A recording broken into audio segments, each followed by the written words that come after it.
C'est un fait de société. La justice est-elle encore juste et rend-elle des décisions justes, quelle que soit la personne? Et on ne va pas citer La Fontaine tout de suite, on va attendre dans Causement Réunionnais.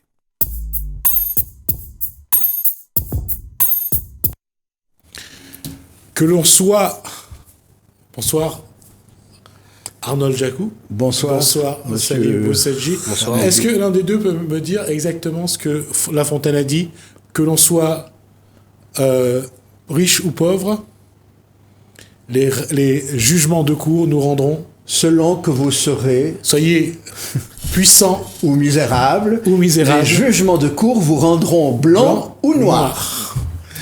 C'est toujours vrai? Hélas. C'est toujours vrai? Oui, bien sûr. Bien sûr. Oui, c'est une vérité fondamentale du fonctionnement judiciaire. On pourrait aussi, dans le cadre de notre rencontre, expliquer pourquoi. Et le problème, c'est que plus on avance, plus on a l'impression que cette justice est tenue par... La justice, elle, je ne la remets pas en cause, mais ce sont les gens qui sont censés la représenter et rendre la justice, qui donnent l'impression qu'aujourd'hui, elle ne va que parfois dans un sens ou un autre, mais rarement dans le sens où elle doit aller. Bon, moi j'entends dire beaucoup autour de moi, par des gens qui ont affaire à la justice, qu'elle fonctionne à 2 vitesses. Et c'est curieux, mais je ne le pense pas. Je pense qu'il y a une justice, elle a été construite par les puissants de ce monde, elle n'a pas été construite par les petits cagnards, tout ça, elle a été construite par les puissants de ce monde pour maintenir un certain équilibre social dans le comportement des gens, des citoyens, des habitants partout.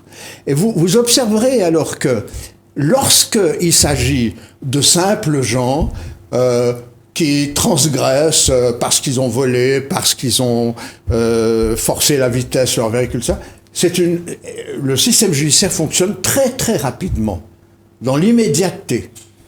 Alors que quand il s'agit de problèmes qui touchent aux gros équilibres socio-économiques, là, il faut quelquefois des années pour arriver à régler les choses. Et il y a une raison à ça. C'est parce que quand on met en jeu les puissants de ce monde, il faut prendre des précautions. On pourrait déséquilibrer les équilibres sociaux et les équilibres économiques.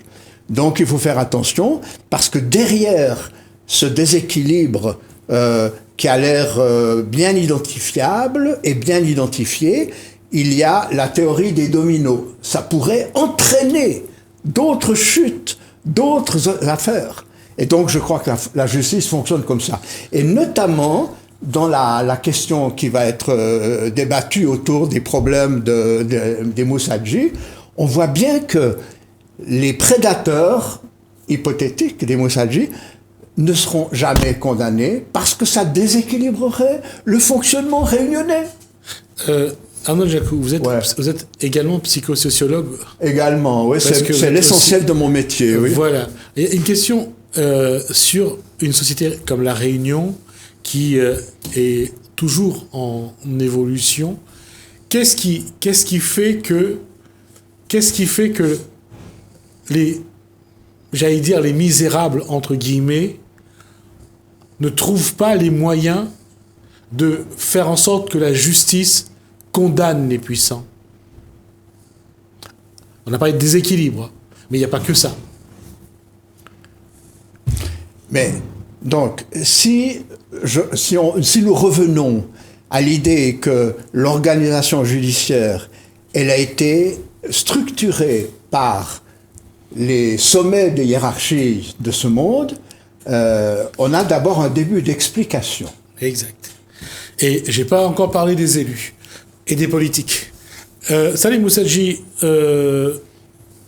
le monde aujourd'hui à La Réunion et ailleurs d'ailleurs connaît votre histoire, connaît cette affaire dans laquelle vous vous débattez depuis des années. Ça fait combien de temps que vous êtes cette affaire a commencé? Ça va faire 15 ans. 15 ans. Et je peux vous poser une question qui va sans doute vous paraître drôle. Combien d'argent vous avez dépensé en avocat? Des centaines de milliers d'euros. Ce qui fait que voilà, ce qu'on nous a donné d'une main, on nous l'a repris d'une autre main. Et ce qui est invraisemblable, on se rend compte à travers notre affaire, c'est un problème économique, comme dit, c'est un problème économique parce qu'on était presque numéro 1 à La Réunion. Nous donner de l'argent aujourd'hui, c'est nous donner des armes pour revenir à un acteur majeur dans l'économie, donc fait encore de la concurrence parce qu'on a notre savoir-faire, ils peuvent nous voler tout, mais pas notre savoir-faire. Et ils savent très bien, donc, par des fraudes judiciaires, etc., qu'on peut prouver d'ailleurs, parce qu'il n'y a jamais eu de contradictoire dans notre affaire, par des fraudes, ils ont fait en sorte que non seulement on a été dépouillé, mais on est condamné à devoir 1 million d'euros à la Sogecor. Enfin, alors qu'on a été dépouillé. Ce qui fait que on voit bien que si on casse pas ça en cassation, ça va se juger en fin d'année, on aura une dette d'1 million sur la tête envers ceux qui nous ont dépouillés pour montrer que la justice, elle n'a pas seulement rendu justice, elle a fait en sorte de faire de nous des esclaves de nos adversaires pour que plus jamais on vienne travailler dans notre domaine, de notre pays, alors que ce sont les TPE, les PME qui créent 85% des emplois. Ça veut dire qu'ils vont contre l'économie, contre l'intérêt de La Réunion. Et ça, à un moment donné, il faut qu'on mette l'accent là-dessus. Qu'est-ce que vous avez encore comme moyen pour essayer d'obtenir ce que vous voulez, c'est-à-dire la justice? Les moyens, on n'est pas dénués. Le procès a été truqué parce que le rappel avait été radié depuis 2010, réinscrit en fraude de la loi par un magistrat de la cour d'appel. Obtenir ça, c'est extraordinaire. Il y a au moins 7-8 jugements contre le droit français. Donc il y a même une ordonnance de faux qui a été rendue par le président de la chambre criminelle de la Cour de cassation à Paris suite à un faux jugement. On m'a condamné alors que je suis relaxé en première instance pour diffamation. Comme disait mon avocat Maître Lambert qui était à La Réunion le 12 avril dernier, pour une audience, l'affaire a été renvoyée. Alors que l'avocat sort de métropole, il y a des frais et tout, il renvoie l'affaire, alors qu'on ne va pas nous dire qu'une instance comme une cour d'appel ne s'était pas préparée à ce qu'il y ait des magistrats. Comme l'affaire a été renvoyée, cassée par la Cour de cassation, il y a eu un faux jugement. Ce jour-là, moi j'attendais ce moment pour m'exprimer devant des nouveaux magistrats, pour les expliquer, comme j'ai dit à monsieur le procureur général qui nous a reçus avec madame Fontaine, la présidente de l'association des révoltés du 974, le 25 mars. Je lui ai dit, allons faire une table ronde avec tous les magistrats. Je vous prouve avec des éléments de fait et de droit qu'on est victime d'une escroquerie et tout ça. Donc aujourd'hui, il y a un procès contre la Bred en mars 2022. Il y aura de nouvelles plaintes pénales. Parce que non seulement on a été volés, ils veulent nous tuer. Et on a été convoqué à la brigade financière avec prise d'empreintes photo en 2019 sur la gestion de nos adversaires. C'est ahurissant, on ne nous donne pas les comptes et tout ça. Donc le jour qu'il y aura une vraie enquête, le préfet est au courant, la préfecture, les instances, tout le monde sait. Donc j'ai fait des vidéos, ça a fait des milliers de vues sur les réseaux sociaux, ça nous permet... Aujourd'hui, ils n'ont plus le monopole de l'information avec les médias, avec les pages publicitaires. Grâce aux réseaux sociaux aujourd'hui, même grâce à vous, on vous remercie d'ailleurs, on peut avoir la parole, on peut expliquer, montrer les éléments et tout ça, pour montrer à l'opinion publique ce qui se passe. Je pense qu'il y a beaucoup de yeux qui sont en train de s'ouvrir. Anand Jaku, quand on écoute Salim Mossadji, quel constat on peut faire ou quelle analyse on pourrait faire à partir de ces éléments? Comment expliquer une telle situation? Mais justement, il faudrait en faire l'analyse. Et la plupart du temps, j'observe, moi, que les gens qui connaissent cette situation ou dont ils sont informés réagissent très émotionnellement, soit en accordant leur soutien aux victimes, on voit dans les réseaux sociaux. Et il est difficile justement de faire comprendre que la réaction émotionnelle qui se résume en général à une invective à l'égard de la justice, tout ça, n'est pas suffisante. Il faudrait pouvoir comprendre les mécanismes qui sont en cause. Les mécanismes qui font que les prédateurs ont souvent beaucoup de puissance pour utiliser le système judiciaire à leur avantage, selon leurs intérêts. Alors, les explications sont multiples. Moi, je ne suis pas au cœur du tout de l'affaire vécue douloureusement par Salim. J'essaye de comprendre les mécanismes en cause, j'écris des romans, je fais partie de l'association qui va publier l'édition L'éclipse du temps. L'association s'appelle L'intelligence aux pieds nus, c'est-à-dire on essaye de faire des choses conscientes, mais sans aucune prétention. Les pieds nus, c'est la vulnérabilité. Nous nous rendons bien compte que nous faisons partie de ce monde vulnérable qui est aux mains des puissants. Alors, l'analyse, les analyses que nous faisons sont forcément partielles parce que nous ne connaissons pas toujours qui tire vraiment les ficelles. Nous sommes convaincus qu'il y a des réseaux derrière tout cela, et nous essayons, avec les possibilités que nous avons, d'argumenter, d'articuler une argumentation qui permet de comprendre les processus qui font d'une petite entreprise, en l'occurrence Mousadji, la victime d'un système de lobbies et d'un système bancaire au service des lobbies qui les a déjà condamnés. Et la question c'est pour vous deux, est-ce que quand on regarde cette situation-là, on regarde le fait que ce soit Salim Mousadji, son frère, ou d'autres personnes qui révèlent des arnaques auxquelles ils sont victimes. Et est-ce qu'il n'y a pas, à un moment donné, j'allais dire, on est presque mort quelque part, on se vide de son humanité, et à un moment donné, on a l'impression que certains vont aller vers ce qu'on appelle une révolution, changer le système. Est-ce que ça, aujourd'hui, on l'a vu, 1789, on croyait changer le système en 1789, il ne faut pas non plus se tromper. Mais est-ce qu'aujourd'hui, quand on voit que les élus qu'on a, qui font les lois, ne protègent pas ceux qui les élisent, ceux qui sont les plus faibles, est-ce qu'à un moment donné, il n'y a pas une révolution à mener à plusieurs niveaux? C'est possible, mais je me garderai bien, moi, de plaider pour la révolution. Oui. Nous essayons d'être ce qu'on appelle aujourd'hui des lanceurs d'alerte. Dans le temps longtemps, on parlait de prophètes qui se dressaient pour dire la vérité. Mais nous ne sommes que des lanceurs d'alerte, nous ne pouvons que essayer de dénoncer ce qui nous paraît être de graves problèmes de dysfonctionnement dans notre société. Mais comment agir pour véritablement changer les choses? Alors, bien sûr, il y a des révolutions à faire.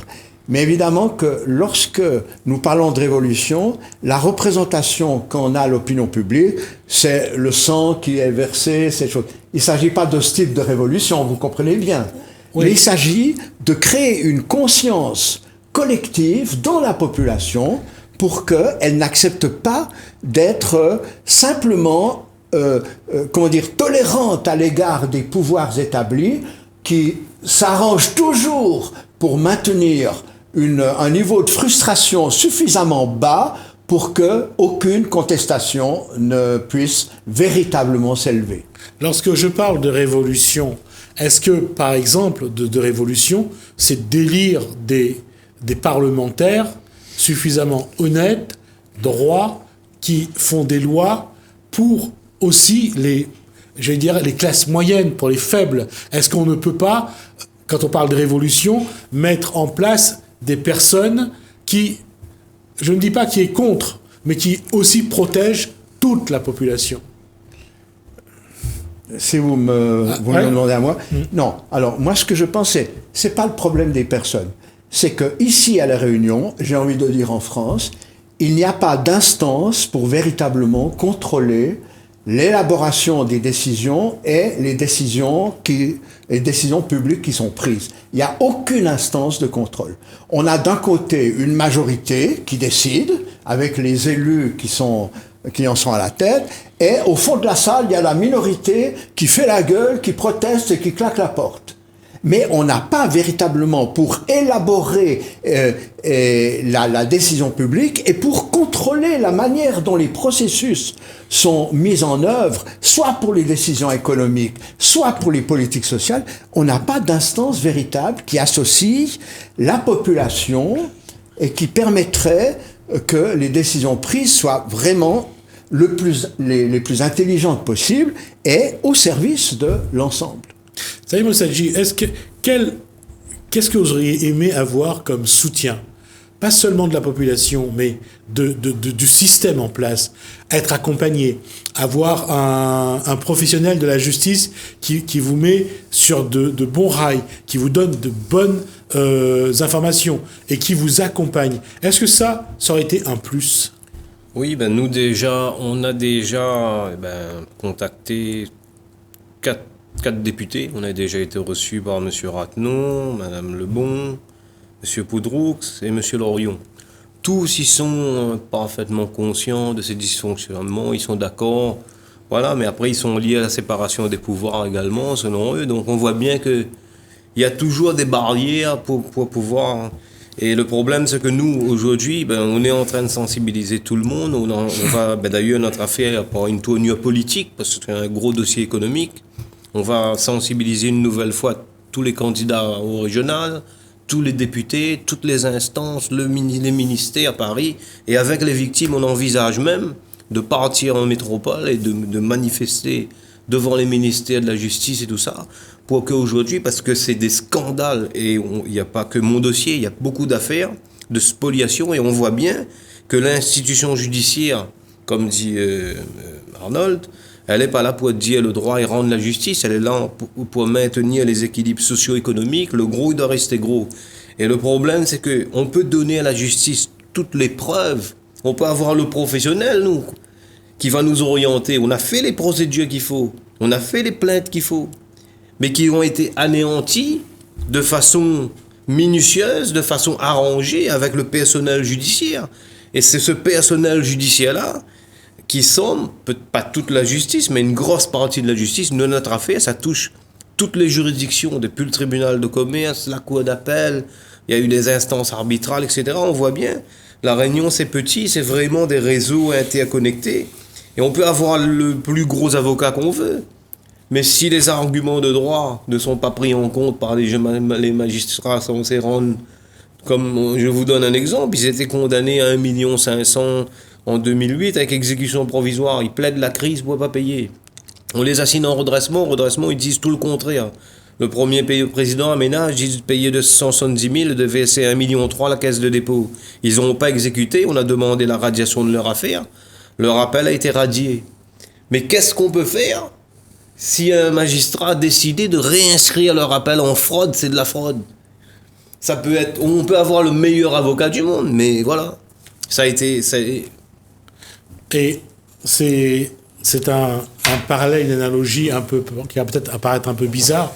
Si on se rappelle l'époque où Robespierre, Danton, faisait j'ai oublié ce tribunal du salut public qui existait, où là c'était tranché. Oui, mais je trouve que la tendance du pouvoir, c'est de toujours, c'est d'abord de se maintenir, c'est de rester au pouvoir. Et d'agir, c'est la finalité essentielle. La finalité, c'est pas de gérer les choses, mais c'est de maintenir son pouvoir. Gérer les choses, c'est le moyen pour maintenir son pouvoir. Et donc, on va gérer en fonction des opportunités, en fonction du contexte. Je pense que c'est comme ça que ça se passe. Robespierre a quand même fini sur l'échafaud comme les autres. Exact. Mais la démocratie n'était pas encore établie comme aujourd'hui. Maintenant, reste à savoir si aujourd'hui la démocratie est véritablement établie et reconnue. C'est-à-dire, en dehors des périodes d'élection, je répète, le peuple a-t-il la possibilité de contrôler l'élaboration des décisions, d'y participer et de faire en sorte d'accroître le sentiment de justice. Alors que actuellement, le sentiment qui règne, c'est un sentiment général, me semble-t-il, là où je vis, d'injustice profonde. Mais là aussi, il y a un problème. Si on fait référence au comité de salut public de l'époque de Danton et de Robespierre, ou comme à la fin de la Deuxième Guerre mondiale, lorsqu'ils ont été chercher les collabos, lorsque les citoyens qui n'ont pas la notion de droit, la notion de justice, font eux-mêmes la justice et appliquent un droit qui est le leur, là aussi, il y a des dérapages. Évidemment, on cherche des boucs émissaires. C'est la raison pour laquelle je parle d'une conscientisation généralisée. C'est pédagogique, c'est andragogique, c'est une question de qualité d'information, de communication qui doit être diffusée partout. Et on voit bien que celui qui a le pouvoir à un moment ou à un autre, il perd la notion de justice, de droit et encore et en plus de conscience. Donc, dans cette démarche, dans ce contexte aujourd'hui, et c'est ma question à tous les deux, comment faire en sorte que les citoyens, le peuple, puissent ébranler le système et faire en sorte qu'ils aient peur pour qu'ils appliquent la justice? Vous savez, il y a pour moi, c'est de mettre la vérité des faits sur la place publique. Parce qu'à un moment donné, en face, la Réunion, c'est petit. Ils pourront monter devant les salles fermées des tribunaux, avec les robes noires qui sont là. Et ce qui est machiavélique, c'est que les gens se rendent compte. Et il y a des gens qui disent qu'il faut aller au heurt avec eux. Nous, on n'est pas des gens violents. Mais si on voulait aujourd'hui, on a suffisamment de personnes derrière nous pour dire qu'on débarque à la Sogecor et puis on casse tout. Mais c'est pas le but. Mais ça n'arrangera rien du tout. Et justement, on est des gens civilisés et on entend justement la vérité, c'est une lumière. Nous, on croit en Dieu, il y a aussi la justice divine. Ils pourront cacher la vérité aux magistrats dans les salles fermées des tribunaux, mais malheureusement pour eux, il y a la presse nationale, il y a les réseaux sociaux et des milliers de personnes savent aujourd'hui, et tout le monde, qu'on s'est fait voler, qu'on s'est fait dépouiller. Donc aujourd'hui, ils cherchent des protections dans les loges, etc., etc. Donc on sait beaucoup de choses. Donc je vais m'abstenir de dire certaines choses, mais on a de plus en plus d'appui, même de personnes quand même un peu plus, parce qui se rendent compte qu'à un moment donné, il faut arrêter quand même, ça va trop loin. Moi, je ne sais pas répondre. Non, je ne sais pas. Je n'oublie pas que je suis un étranger ici. Je suis un blanc. Je fais partie des oreilles. Et donc, je ne vais pas jouer au justicier. C'est pas vraiment ni mon intention, ni possibilité. En revanche, j'ai adopté, je dirais, la stratégie du colibri de Pierre Rabhi. C'est-à-dire, je fais mon possible. Ma part. Et le possible que je fais, j'aimerais quand même en dire quelques mots, c'est je contribue à diffuser une réflexion sur ce qui se passe au travers des bouquins que j'écris ou des bouquins que nous publions avec d'autres auteurs et qui tous sont tournés vers une réflexion sur le fonctionnement social. C'est une lucidité apportée à notre société, d'une certaine façon, c'est de la critique sociale, pas critique dans le sens de destructeur, mais critique dans le sens que nous avons à discriminer ce qui se passe dans ces sociétés et devenir conscients. Et les bouquins que nous publions, et l'Éclipse du temps, c'est la seule, je pense, édition qui le fait, les bouquins que nous publions sont un peu des bouquins de lanceurs d'alerte, tout ça. Et c'est la seule édition à La Réunion qui fait ça. Nous préférons axer notre travail sur cette réflexion actuelle plutôt que sur le roman colonial, par exemple, ou l'autobiographie. D'accord. Alors, ça, c'est donc... Et en plus, nous faisons en sorte que ça donne envie d'être lu et que ce soit agréable à lire. Que ce n'est pas des essais intellectuels, universitaires, chiants. L'Orgue et les deux frères, donc voilà, je vais vous montrer une série d'ouvrages. Donc, mais il y a des images, il faut montrer les images intérieures. C'est le temps. Le ventre du barbare, donc d'Arnold Jacou, que vous voyez ici, toujours du même auteur. Vous avez donc, Résidence Senior. Pour en finir avec les vieux. Pour en finir avec les vieux. Le dernier Rome, toujours le dernier Rome. Oui, c'est sur les violences dont les femmes sont les victimes, avec une justicière qui utilise les conduites addictives. Et Itinérance, donc le sentier de la mémoire également. Donc ce sont des ouvrages donc d'Arnold Jacou. Non, ça c'est pas de moi, c'est de Racine Caffe. Racine Caffe. C'est le dernier, c'est de Racine Caffe. Et c'est vraiment intéressant parce que c'est l'histoire des quartiers qui ont été rasés par le passage de la route du boulevard Sud. C'est l'histoire de ces quartiers-là. C'est vraiment important de savoir qu'il y a des gens qui ont vécu là et le passage du boulevard Sud a éradiqué leur existence. Merci Anna Al-Jakou, merci également à Salim Moussadji. Merci à vous. On reviendra sans doute sur ces éléments qui concernent bien sûr un pan de notre société, la justice, voir un petit peu comment ça évolue et comment c'est difficile quand on est modeste, comment c'est difficile de se battre pour la justice et la vérité. Merci à vous. Merci à vous également de nous avoir suivis. Merci Hélène, merci François. Je vous dis à bientôt.